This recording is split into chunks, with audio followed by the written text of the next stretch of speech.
Thank you, Amrit. Hey, excited to be here, everyone. My name is Josh Nickerson. I'm the head of product management and design for Coinbase Developer Platform.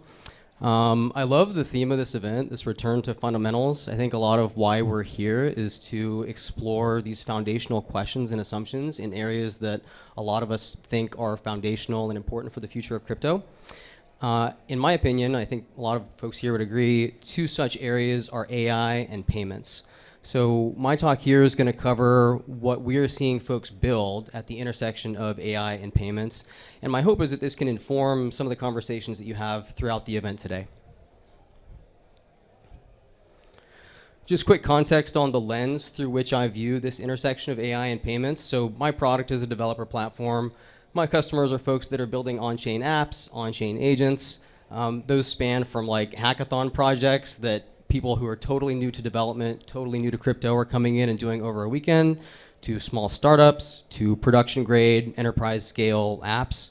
In some cases, they'll come to us for a specific thing that they need, like Coinbase on-ramp for fiat to crypto conversions. In other cases, they're using all the products that you see listed here for kind of a holistic developer platform solution. So I've seen thousands of developers use our platform across hundreds of projects, and I would say most of those involve either AI or payments, and many of them involve both. So this is an important intersection for us to explore, again, as part of the theme of the event today. I would categorize the things that I see folks build into, I think, three groups in AI and payments. The first is just humans directly paying for things, just us in our everyday lives having payment solutions that are moving on chain, better for us, better for the businesses that are taking those payments. The second is humans paying for things through agents, where the agent forms kind of a useful abstraction layer on the underlying products and services and helps simplify the user experience. And then the third is agents directly paying for things themselves in a more autonomous way. So what I'm going to do today for the rest of the 10 minutes that we have left is just talk through some concrete examples of what are we seeing folks build in each of those groupings. And I think maybe equally importantly or more importantly, what are we not seeing people build that I think there's a big opportunity that we can address. So I'll start with that first bucket of just us directly paying for things as people. So this is kind of payments absent AI. And I'm going to kind of breeze through this one because I feel like there's a lot more interest in like, but yeah, what about AI? What's happening there? But I didn't want to miss the opportunity to say that even before you start to think about the impact of AI, there's a lot of innovation happening in this space of just payments. It's, I think, a proven use case of crypto. It's just objectively a better way to do things. And there's also all these tailwinds that are converging right now in this moment that makes this an amazing time to build payment solutions. You can see these all kind of listed on the left-hand side of the slide.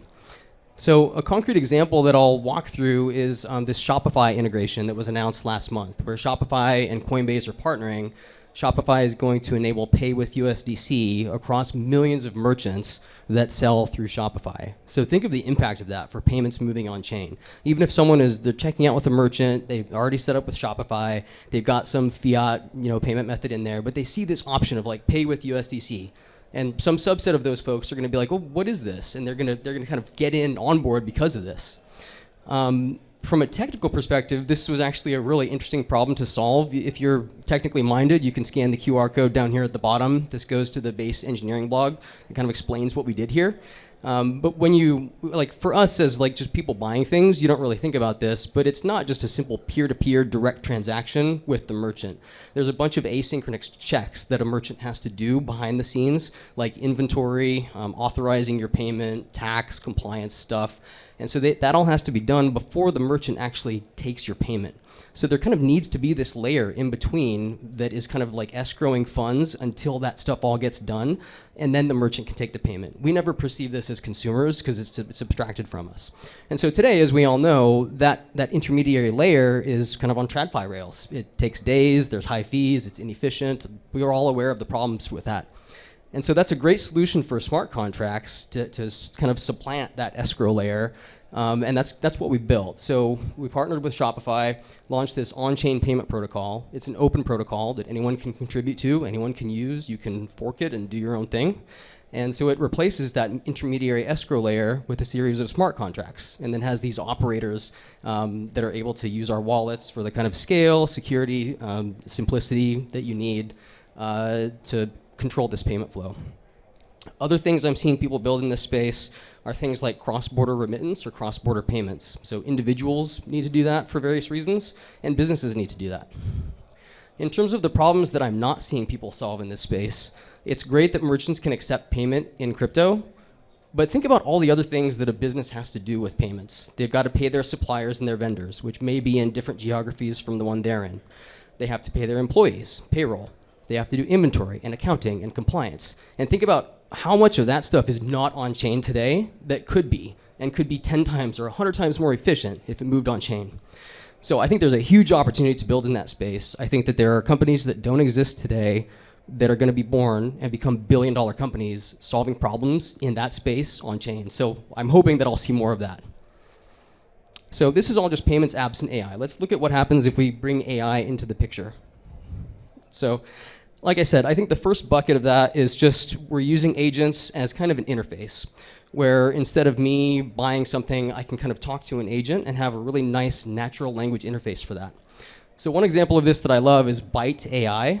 This is something that we use for like all of our internal jam sessions. A lot of the hackathons that we do, we'll just order what we like to call agentic pizza, where we're just using this agent interface and we're saying, hey, I'm looking for this kind of food, and it'll just kind of like pull the options, and it'll handle dealing with the restaurant, scheduling the delivery, dealing with payment, and it's just a nice like personal food shopper. So that one's kind of fun. It's built on Coinbase developer platform, uses this agent kit product that we have to spin up an agent that can do things on chain out of the box.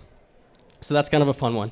There are other examples that I'm seeing folks build, things like travel booking. Think about when you booked this trip to Cannes, if you were traveling to come here, that you had to like look at a bunch of flights and figure out what time aligns with my schedule and figure out a hotel or maybe a rental car. And like, what if you want to do things outside the conference and side events of like just touristy things locally? Like, what are those opportunities, and like, what does that itinerary look like? You might have put hours into like putting this together that could have been minutes if you had just an agent that was like, you just like, I need to go to Cannes, here's my kind of time window, here are the kind of things I like to do, and it just handles it and pays for it on chain. Seeing things like personalized shopping. So I struggle with like buying gifts for people. Like, it's really hard to do. I would love to just have an agent that's like, hey, I need to buy a gift for someone. Here's the occasion. Here's kind of what I'm going for. Find me some options. Cool, number 3 looks good. Make it happen. And it just handles it. And then the third one that I'll talk about here is conversational wallets. So I'm seeing folks build new wallets, and I'm also seeing existing wallet providers try and augment their offering with kind of an agentic interface, where instead of me having to look through my wallet, find interesting yield opportunities or meme coins, and then manually execute those trades, I can just kind of chat with an agent. And I can say, what are some interesting yield opportunities or meme coins on pick your chain right now? And it just finds some, returns me a curated list, and I can just say, cool, number 3 looks good.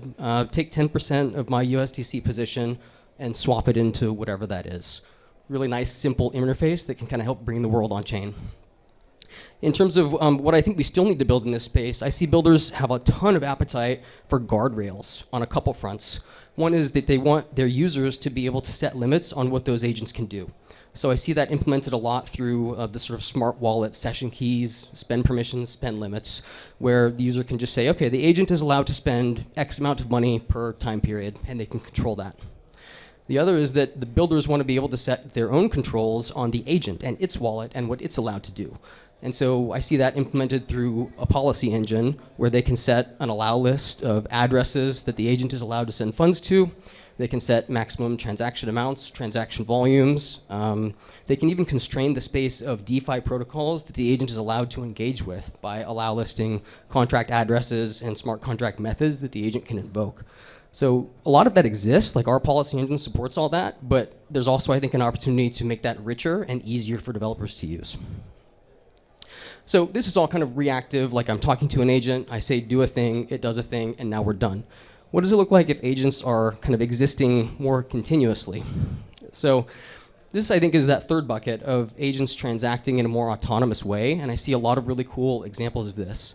So these are agents that kind of operate, they're constantly up and running. Maybe they wake up every hour, or maybe they wake up every 100 milliseconds, and they take a snapshot of what does the world look like right now, and do I need to do anything given the prompt that I have? So instead of a specific like interaction, The agents are just spun up and they just exist with some purpose in life that a human has given them. Some interesting characteristics that these agents have are, the one I'll skip ahead to is like kind of what alt layer does, where they can be verifiably autonomous. So you can imagine if you have an agent that is serving as like an investment advisor to you, or is running like a social community or something like that, you might want to know that it's not subject to human influence, that it's truly independent, provably, verifiably autonomous. So that's like we're seeing people build in that space. One that I think is interesting is the agents need to be able to independently pay for things. So this is a problem that we helped solve with this X402 protocol that we launched. So it stands for like extension of 402, but it uses this 402 payment required status code that was kind of abandoned from the dawn of the internet because technology wasn't ready for it, but now it is. And so with X402, an API provider with one line of code, which is shown at the top, can integrate this with their APIs. And instead of like a developer having to be aware that a tool exists, go get the API key for it and plug it into their agent, the agent can just independently pay for something with X402 and not have to have any human in the loop in that process. And the last thing I'll say here is that these agents may be embodied. So this picture is a snapshot from a video you can find on Twitter from a company that we work with called OpenMind. So this is a robot that they have. It's being run by an AI agent that they spun up using AgentKit. The robot and the agent have a wallet with us. And someone in this video has said, hey, robot, go down the street, go to this store, buy me some snacks, bring them back. And the robot does it. Like, this is real. This is happening. It sounds like sci-fi, but like this actually happened. It's kind of cool. Other examples here are like QuestFlow. They do like agentic workflow orchestration, where you can imagine I'm interacting with an agent, and as part of servicing my intent, the agent might have a whole network of other agents that it needs to reach out to that have capabilities that it doesn't have, and it pays them to do some of this stuff. So those are some examples that I'm seeing in this space. In terms of things that we still need to do here, I think one obvious one is just a discovery layer where the agents have awareness of what are all the different tools out there that I can use. What are the APIs or whatever it is, where today the developer has to be aware that those exist and the agent can then go use them. The other is I see builder interest in the concept of like agentic evolution. So you can build a state-of-the-art agent today that's awesome, and then it's like as a developer you have to continually revisit that. And it's like, okay, I have to like upgrade the model or upgrade the code, and maybe I just have to tear it down periodically and spin up a new thing to keep it state-of-the-art. What if the agent could do some of that itself? So what I'm showing here is just kind of some pseudocode of what that could look like. If the agent can periodically evaluate its own code, maybe train its own model, because now the agent can access endpoints to pull data, to do model training, model hosting, things start to get really interesting there. So just to recap, I think the future of commerce is agentic. There's a ton of innovation that we're seeing in this space of AI and payments. My hope is that there's folks here that are technical, there's folks here that you might not think of yourself as a builder, but I would say the barrier to entry is continually coming down with things like vibe coding and like AI-assisted tooling. So this QR code goes to our AgentKit Quick Start. Even if you don't think of yourself as a developer, I promise you could actually go there and have an agent up and running in minutes, and you can play with this technology. And I hope that you're inspired to like be part of building in this space. That's all I got. Thank you.